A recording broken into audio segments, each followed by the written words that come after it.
Walk in and say, well, what do you guys do here anyway? Yeah. What's your best-selling product? What's your best-selling? The rule is this.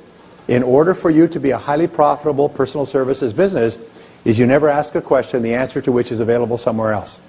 Because it just shows complete lack of professionalism. After that, your credibility is shot.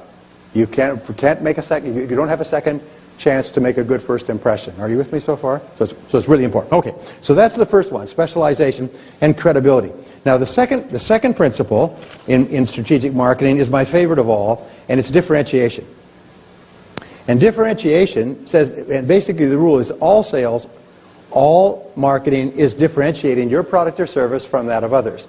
Now lead generation, the second principle in strategic marketing is my favorite of all, and just says, here is a product or service that will do, or that will give you this benefit.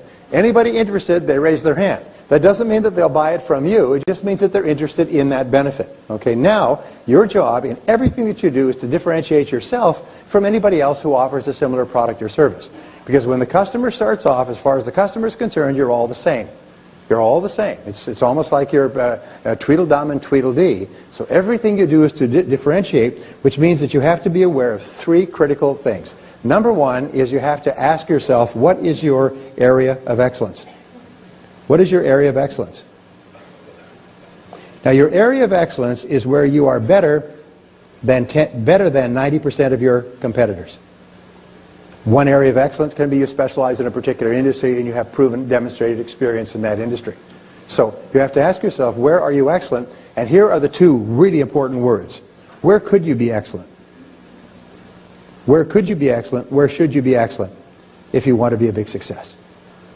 Can you accomplish this area of excellence overnight? No. Sometimes it takes many years. According to Jim Collins' book, Good to Great, it takes 7 to 11 years for a company to go from good to great. It's when but they are on their way the whole time. So what is your area of excellence today? If someone were to say to you in a meeting, in what way are you excellent in your business? What way are you better than 90% of your competitors? What would your answer be? And you have to be absolutely crystal clear about your answer, and you have to build all your marketing around it. Number two, in terms of differentiating, number one, is what is called your area of superiority. Now, your area of superiority is where you are superior to your competitors. It is something that you do or that you offer that makes you superior, that makes you better than anybody else who's offering it. Now, your area of superiority can be something as simple as the fact that you have a great personality and that you like the client and the client likes you. Or you have a connection with family, friends, or something else. It can be just you, the person. Or, ideally, it is the services that you offer. Your area of superiority is that you have more in-depth service, you've done more, or experience, you've done more in-depth work in this particular product or service area than anybody else. Others generalize and you specialize. And then the third area, which Joe talked about and which Herschel talks about, is what is called your unique selling proposition. Now, since you are all wordsmiths and you understand words, what is the characteristic of unique that no other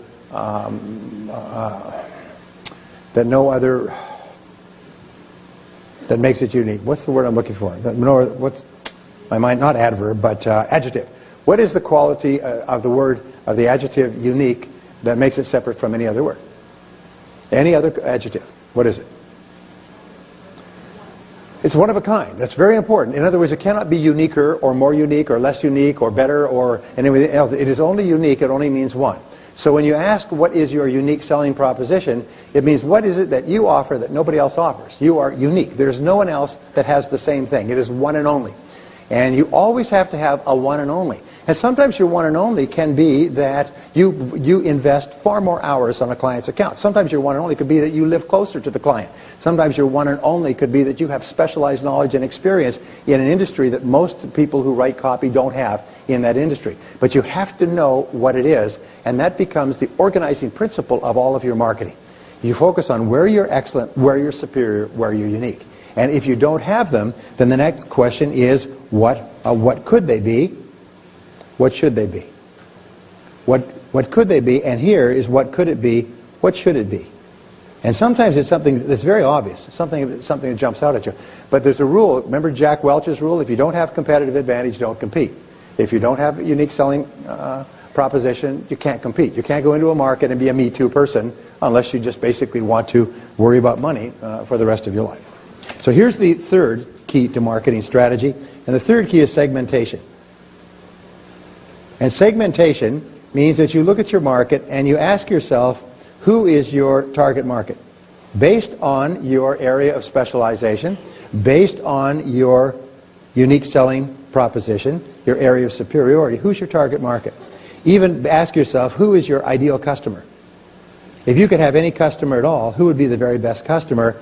Who is your perfect customer? Who would be the perfect client for you? Now, the way that you do this is you say, based on what I specialize in and what I'm really good at, who are the clients who most appreciate and will most readily pay for what it is that I do better than anybody else in my area of specialization? So the word is, where can you add the most value? Where can you add the most value? And this is the key to creating wealth, add the most value. Which customers most appreciate what you offer? If, for example, I had problems with my left hip for a long time, and my kids used to I thought it was a muscular thing, so I took yoga and stretching and everything else, and my kids used to joke, and I would be walking along like this because my kids would walk along behind me going, and I'd catch them at it, and pretty soon people were saying, are you all right? Are you all right? Are you all right? And I was doing physical therapy or physical training and so on.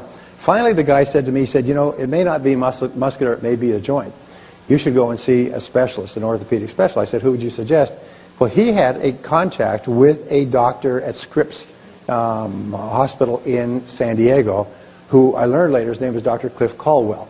And this is the hip surgeon's hip surgeon. This is where doctors who have hip problems go, and they fly from all over the world. And so I got in to see him. It took me about a month to get in to see him. This guy is a genius. He's a genius. He's like Zorro with a sword. He's just like a magician. And so he came in, I do the x-rays, and I'm sitting there, he comes in, takes the x-rays, puts them up on the wall, says, yep, hip's gone. He said, the other one's going too, but this one's gone already. He said, so this is a completely optional exercise, or optional operation. You can have it now, you can have it later, you can have it whenever the pain gets too great. I know it doesn't matter to me, because I found out he's busy for months, years in advance. So I finally had my hip replaced. And I had my hip replaced by him because he was the best. He was superior. And by the time I had my second hip replaced at last, 5 years later, the first operation was 3.5 hours. His technology had improved so well he could do it in 1 hour and 45 minutes. The difference was 1 week in the hospital recovering from the anesthesia and everything else. The second operation, 1 hour and 45 minutes, I walked out the next day. Walked out with a new hip. I mean, the guy's genius. Somebody said, you know anything about Cliff Caldwell? Yes, best in the country on hip surgery. Or at least one of the best in the country in hip surgery. And people line up, pay him any amount. You never even ask the amount. You never even ask the price. They line up, when can you do it? Please, can I get in? They fly from all over the country just to be operated on by Cliff Caldwell. That's what we want people to do. When they think about advertising copy, when they think about what you specialize in, they want to say, you're the one. You're the one. Okay? So segmentation is you must be clear. And there's a question, by the way. It's a wonderful question for networking. We talked about networking a little while ago. Is when you're networking, you're in a meeting, you're in your sessions at lunchtime and so on, one of the great questions if you're at a business meeting with people in different businesses is to say, what would I have to know to recommend clients to you?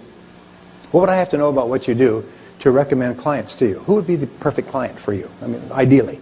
I mean, so I can search my memory bank and see if I know anybody I could send to you. One of the most wonderful things you can do in networking is to send people business. If you send people business, you'll have friends for life. And not only that, because of the law of reciprocity, they'll do everything possible to reciprocate. But by the law of sowing and reaping, the more you give, the more you get. So anyway, my point is this, is if a person were to ask you, what would I have to know about you and what you specialize in, your area of excellence, in order to recommend people to you? Then what would you answer? And you must have an answer. Say, oh, well, I write copy. No, I'm sorry. That's like quality and service in Herschel's presentation. No, not acceptable. Is I specialize because I do this in a precise way. I have this wonderful way of discovering the emotional hooks in a particular service and expressing that in a headline so that people call up and buy or at least respond in much higher levels than people who don't. So than my competition. And the fourth area is concentration. And concentration means that you focus. You focus on just those clients who could most benefit from what you sell. Whenever you say, who's your ideal client, people say, oh, everybody who needs advertising. No, that means you have no idea what you're doing. You have no idea. You shouldn't even be allowed out of the house because you're a danger to yourself and others. You have to specialize. You have to focus. You're not a machine gunner machine gunning the market. You pick your shots. You think through carefully who it is that you specialize with, who can most benefit from what you do, and you focus on getting to those people. And I'll tell you, this is really the key to success in the future. Concentrate, focus all of your time, focus all of your energy, focus all of your promotion on just those clients who can most benefit the most rapidly. For example, if you sell headache remedies, who are you looking for? Person who's got a headache. And when do they have a headache? When do they have a headache? Now. They got the headache now. There's a basic rule in advanced selling that says this. And we'll touch on this in a couple of minutes. But it says this, is people need to have, a good person needs to have a problem unsolved, or they're not a client, or not a prospect. Or they have to have a need unsatisfied. They have them now. They have them now. They have them right now. In other words, you sell fire extinguishers and their hair is on fire. You know, this is a good prospect because they need what you're selling now. You're looking for people who need what you're selling now. So these are the three. First of all, specialize and determine your area of specialization. You cannot be good at everything. The very best copywriters and the highest paid are ones who specialize in specific areas and then become absolutely excellent in something that is of importance and value to your client. Number three is to determine your target market, your ideal customer, and then fourth is to concentrate on that market. Concentrate single-mindedly. Well, this brings us to the second part of pumping up your profits, and it's what I call the marketing mix. Now, you've all heard about the marketing mix, but let me just touch on it quickly. It has, in my model, it has 7 parts. In fact, I have a marketing mix like this. I'll give you the 7 parts. This is my model. We teach this in our advanced coaching programs. So we say the basic marketing mix has 4 parts. And first of all is the product or the service. And you always define your product or service in terms of what it does for your client. People don't say, if I were to say to you, what do you do for a living? If you say, I write copy, that's not a definition of your product or service. Because nobody cares what your product or service is. They only care what it does. So you always describe your product or service and the product or service of any of your clients in terms of what it does to improve the life or work of the prospective customer. Of all the products and services in the world, there's only one thing that customers buy. What is it? Solutions. That's a good point. What they need? The answer is improvement. Is all people buy is improvement. From the beginning of history, 6,000 years ago, from the first open markets, people buy an improvement. They believe that your product or service will help them improve their life or work or some way.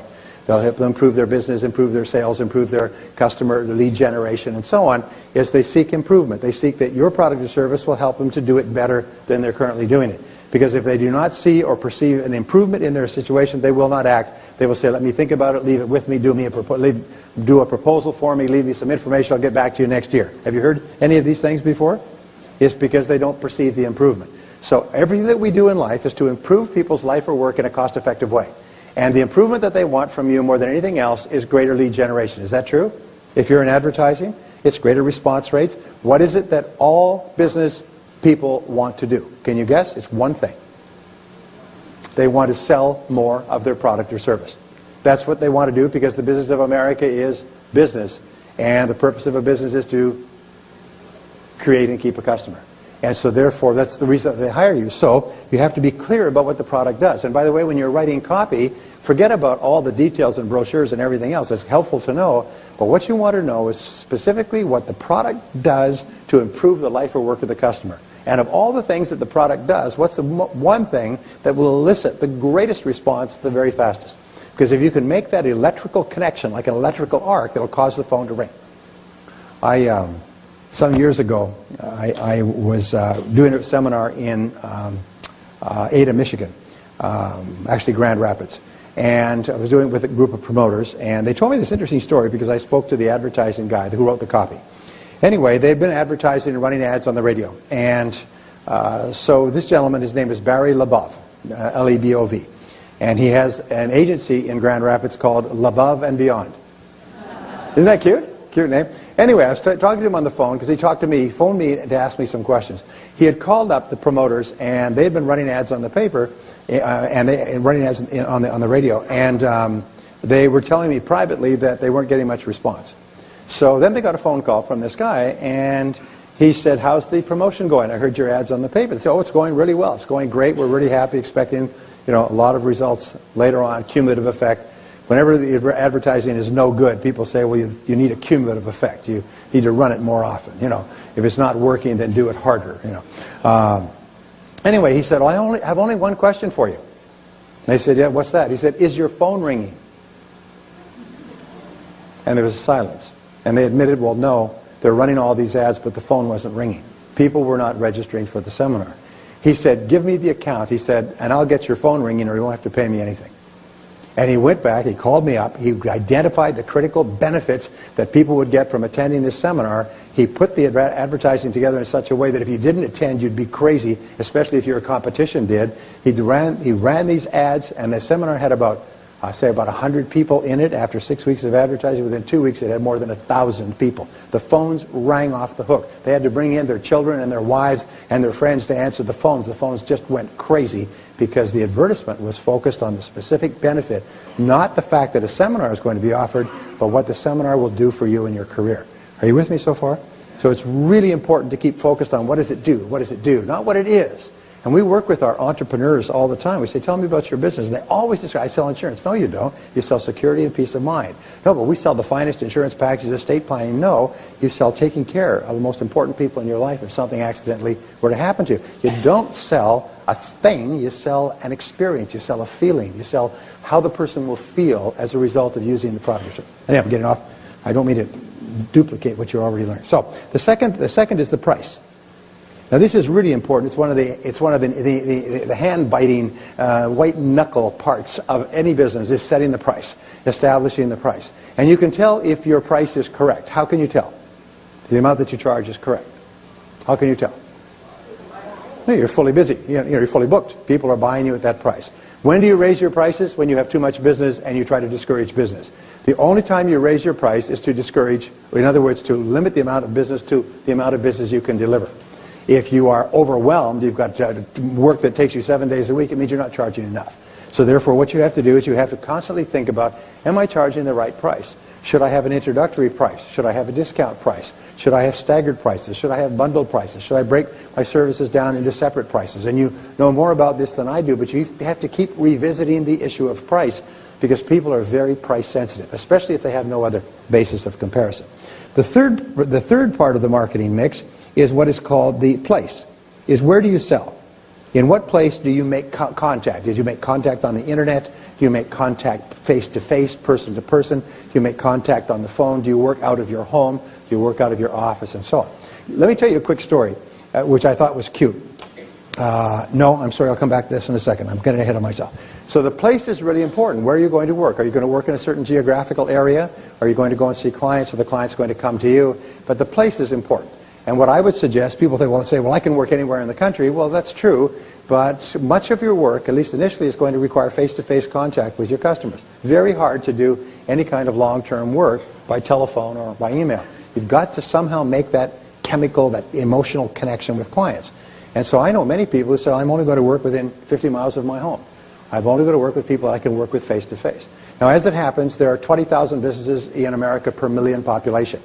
So we have 300 million people in America now, or slightly more, times 20,000 is what's that? 12 million businesses? Actually, it's about 12 million businesses that actually report to the income tax department, which means they have staff. That means there's 12 million people. There's 20,000 businesses within a million people. In southern Florida, there's probably several 100,000 businesses that could be your clients. You don't have to travel all over the world to find clients. In fact, if you can't find clients here, traveling all over the world may not be a good idea. The fourth P is promotion. And promotion is how you sell, how you market, how you advertise, how you get the goods out of the woods. Now here's an interesting point. If you are selling your services to show people how to attract leads, is to market, to bring in people who are interested in buying, if you can't do it yourself, something's pretty wrong here. So we need to become really, really good at lead generation for ourselves, and we want to become really, really good at lead generation for our clients. Is that true? Say yes. So on a scale of 1 to 10, keep grading yourself. How good are you? How good is your product or service relative to your competitors? How good are your prices? Are your prices correct? And always be open to the possibility that you may be wrong. Are you selling in the right place, and do you have the right promotion? And of course, this is advertising, and this is sales, and this is follow-up, and there's all the different things that you do to actually translate a prospect into a customer. Now, the next P's are things that I've added on, and the first is called packaging. And this is where I wanted to talk about. Packaging is the look. Now, human beings are about 95% visual in their first impressions. Is what they see is what impacts them more than anything else. We say there's 22 times the nerves from the eye to the brain is from the ear to the brain.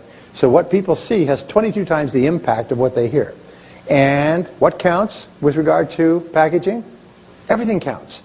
Everything counts. Every single part of your visual appearance counts. And I am so disappointed. I see people who are bright and smart and intelligent and well-educated and ambitious and desirous and so on and so forth, and they go in front of a client and they look like they fell off a watermelon truck and were beaten up before they came into the office. And they think, well, it's okay because I'm selling my intelligence and my creativity and everything else. But human beings are hit by your visual appearance like a wave. Wham! It hits them so hard that in 4 seconds they decide whether to use your services. Within 30 seconds, they've finalized their opinion of you, and from then on, they're just going through formalities. And I've worked with countless people, and by the way, I won't go into this because I can always tell the highest paid people in any room. You. I know exactly who they are because of the way they look. Why? It's because human beings make a lot of decisions based on superficialities, not based on your talent or skill. They don't even get that far.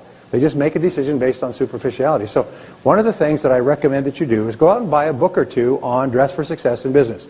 There's some of the best books based on the best research on how to make the greatest and the best impression, the proper colors, the proper grooming, the proper everything that you can get, and with some modifications in your appearance, dramatically increase your perceived credibility, your verisimilitude.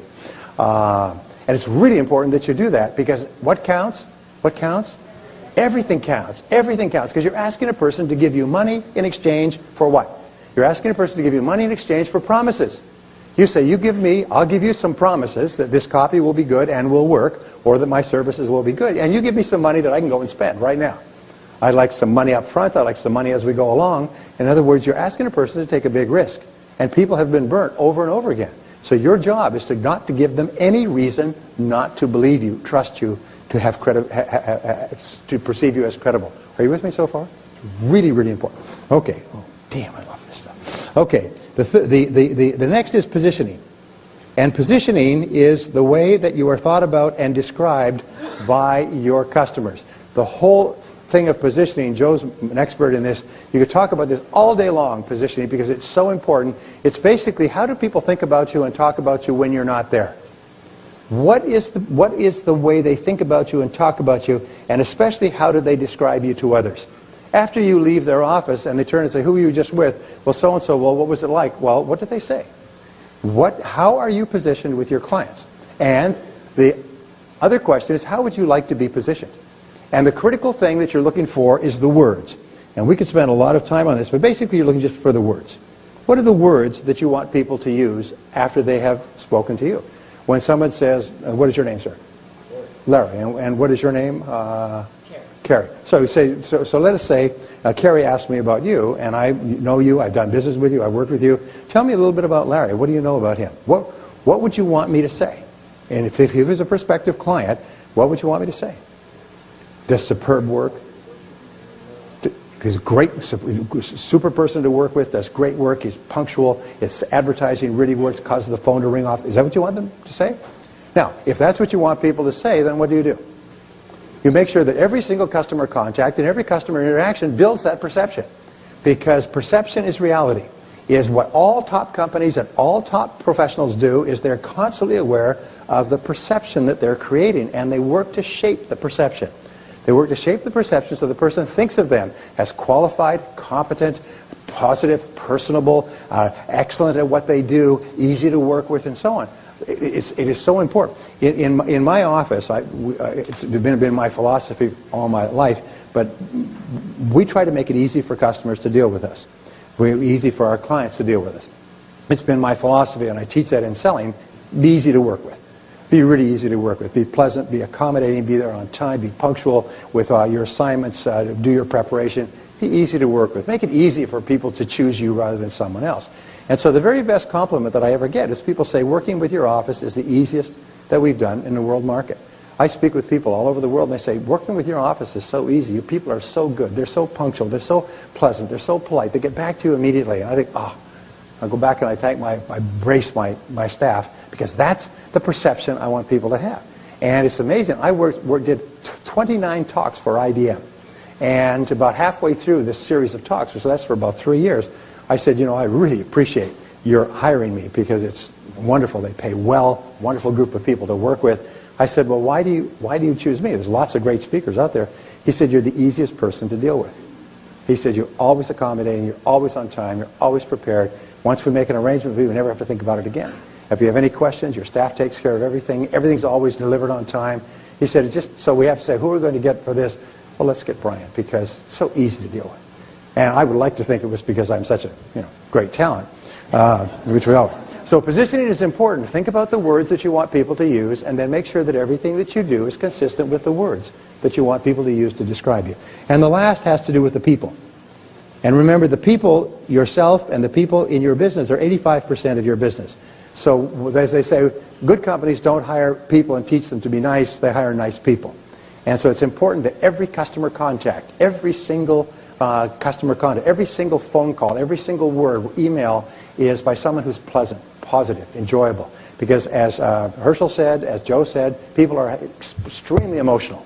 And they respond in a positive way to positive people, cheerful people, friendly people, happy people, nice people, helpful people, and so on. And it's amazing. Some of the most talented people out there don't get a chance to use their talents because they're aggravating people. You know the old saying, when you first meet them, you don't like them, but after you get to know them, you hate their guts? Well, they're like that. Okay, here's the last one, and then I've got a couple of things I have to show you, but it has to do with customer service, and this is really the importance. We say the purpose of a business is to create and keep a customer. So what is the critical determinant of creating and keeping customers? In other words, what is the sole aim and the central core aim of any business? And the answer is customer satisfaction. It's customer satisfaction. This is the sole aim. Customer satisfaction. And how do you measure customer satisfaction? This is the key measure of your success, and the answer is repeat business.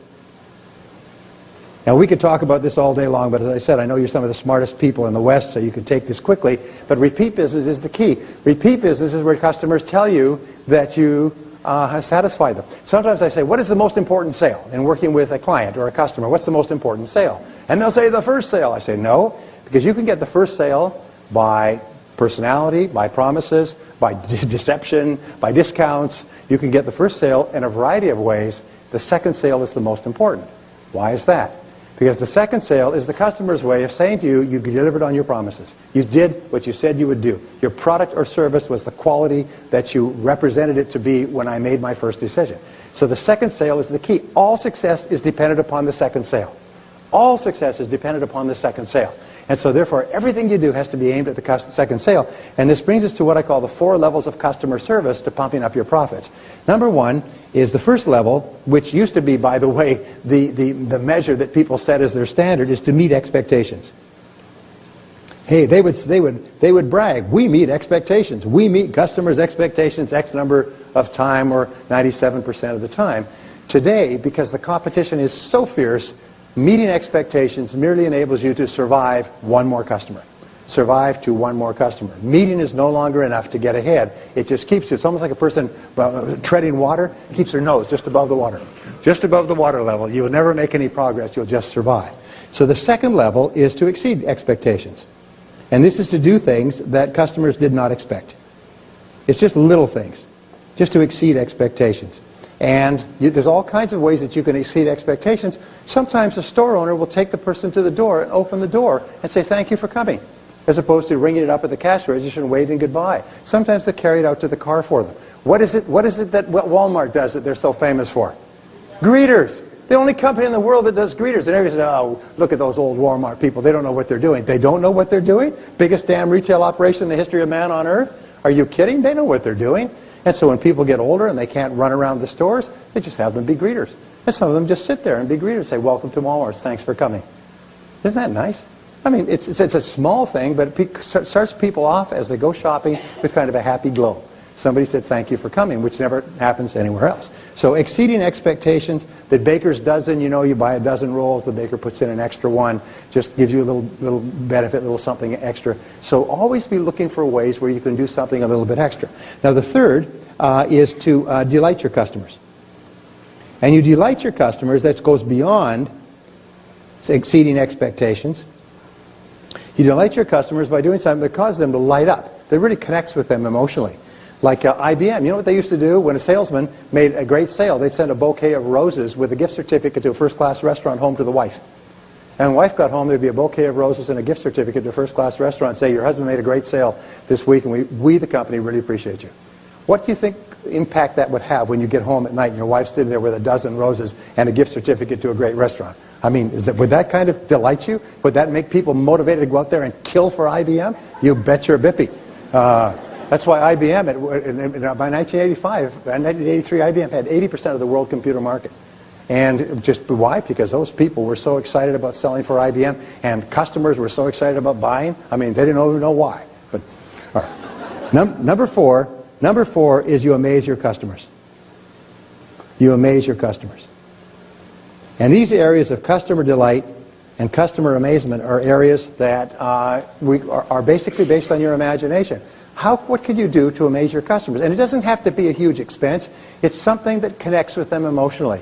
Sometimes it's a personal letter written in your own handwriting telling them what a pleasure it is to work with a person like you and how much you've learned from them and how much you've gained from your association with them. I mean, it's just something personal. Maybe it's a birthday card to their home. Maybe it's a present for one of their kids because they heard that one of their kids is doing something. Something that's not expensive. But you should always look at it, reinvesting about 5 or 10% of all of your revenues back into appreciating your clients, into delighting and amazing your clients. Put it back in, and my promise to you is that it will come back tenfold, 20-fold. So it's really important. Well, this brings us to the final point with regard to pumping up your profits. And we say in the final analysis, the key to business success is to get referrals. Is to get repeat sales and to get referrals. Now, my friend Fred Reichhold at Bain & Company has done about 50 years of research into customer service. And what he's come up with is a concept which he calls the ultimate question. And it's based on years and years of research. He's installed it now into many of the biggest companies in the world, and it transforms the business completely. And the ultimate question, he says, after you've taken every customer survey and every analysis and every poll and every telephone call and everything else, is summarized in the ultimate question. And the ultimate question is this, is would you refer us to others? Would you refer or recommend me to others? He said it can all be summarized in the answer to this question. And what he does in the book, and you don't need to read the book because I'll give you the essence of it right here, is he asks them on a scale of 1 to 10, how comfortable would you be referring me to other people based on the way that I have taken care of you? And Joe was asking that 1 to 10 question a little bit earlier too with regard to speaking. So you have to ask this question. If you were to ask your clients, and most people don't want to know, if you were to ask your clients on a scale of 1 to 10, based on the way that I have worked with you, would you recommend me to others? Would you recommend? Because the very best business you'll ever get will be referral business. When you walk in with referral business, you piggyback in on the what of the person who sent you? The credibility. You walk in with all the credibility. You don't have to make proposals and make sales and talk and come back for week after week or month after month. They say, this is my person. You should use them. They walk in and they say, when can you start? Referrals, by the way, are 15 times easier to get than cold calls. They take 1/15 of the energy. 1/15 of the time and energy to make a sale to a referral a positive referral than to a cold call. So the critical organizing question for you for the rest of your career, and this is where everything that we do, product, place, promotion, packaging, positioning, people, specialize, differentiate, segment, concentrate, everything in business comes down to this essential question. Is, based on your experience with me, would you recommend me to others? On a scale of 1 to 10, how do you feel? And what they found in their years of surveys is that people who rate you 9 or 10 on this scale of 1 to 10 will be responsible for 85% of your future business. And that you could basically get rich by making sure that everything you do happens in such a way that people say, yes, I would willingly recommend you to others. I will take you to others. I will bring you to my friends. I will set up a lunch. I mean, people who are happy with your services will open every door for you, will assure that you sell more and more, better and better, higher and higher, at higher and higher prices, and that you eventually become rich. Is that a good goal? Say yes. Okay. So always ask this question. Have the courage to ask this question. And if they give you a grade anywhere below 9 or 10, then ask them, what would I have to do to get a 9 or 10 grade from you? And the most amazing thing is this. They say, well, if you just did this or did that or more of this or less of that, and you do it, you know what happens? Is they will then grade you at a 9 or a 10, and they'll open every door for you. They say customers will do a transformation if you ask them how you can improve, and then they tell you, and then you do it, and you tell them I did it. Because they will then say, aha, then they'll open doors for you. So very powerful. Is this a useful principle? Say yes. Okay. Now, I brought a couple of audio programs here. You, as I said before, you are the 5% who understand the importance of continuous learning with regard to success. The people who are continuously learning have an edge over the people who aren't, just like the athletes who are in continuous training have an edge over the people who aren't, and of course that's why you're here. So what I've done is I brought some of my programs here, and we have a special offer today. They're all free. It's an IWA type of free. I'll explain what I mean in just a second. The first of these programs is called The Psychology of Achievement. The Psychology of Achievement is my best-selling audio program in the world. It's now in 23 languages in 38 countries. It's sold millions of sets. And what it does is it shows you how to transform your thinking from the inside out. It shows you how to raise your self-esteem and self-confidence, how to set goals in every part of your life, how to unlock your subconscious and superconscious mind. It explains the law of attraction in detail. It explains how to get along wonderfully with other people, how to release your subconscious brakes, which hold us back, and how to manage any kind of stress or problem. It shows you how to program your mind for success in 21 different ways. Does anybody listen to Psychology of Achievement, by the way? Is it a good program? Some people say it's the best program ever recorded in the audio medium, and who am I to argue? And so it comes like this. They all come like this, so they're very easy to carry, easy to listen to. They even come with a little guide in the back here so that you can actually go from session to session like you would go from song to song on a CD. It's beautiful stuff. Beautiful stuff. Now this is called the Universal Laws of Success and Achievement. This is a phenomenal program. It's got something like 153 laws that have been pulled out over the entire history of man, philosophy, religion, metaphysics, history, and so on. And they're the laws of life, the laws of success, the laws of achievement, the laws of relationships, the laws of health, the laws of time, the laws of leadership, the laws of entrepreneurship, the laws of money, the laws of good fortune. It's a phenomenal program. The Universal Laws of Success and Achievement. And they just only recently brought it out on CD because it was actually an 8 cassette, about 90 minutes per cassette. So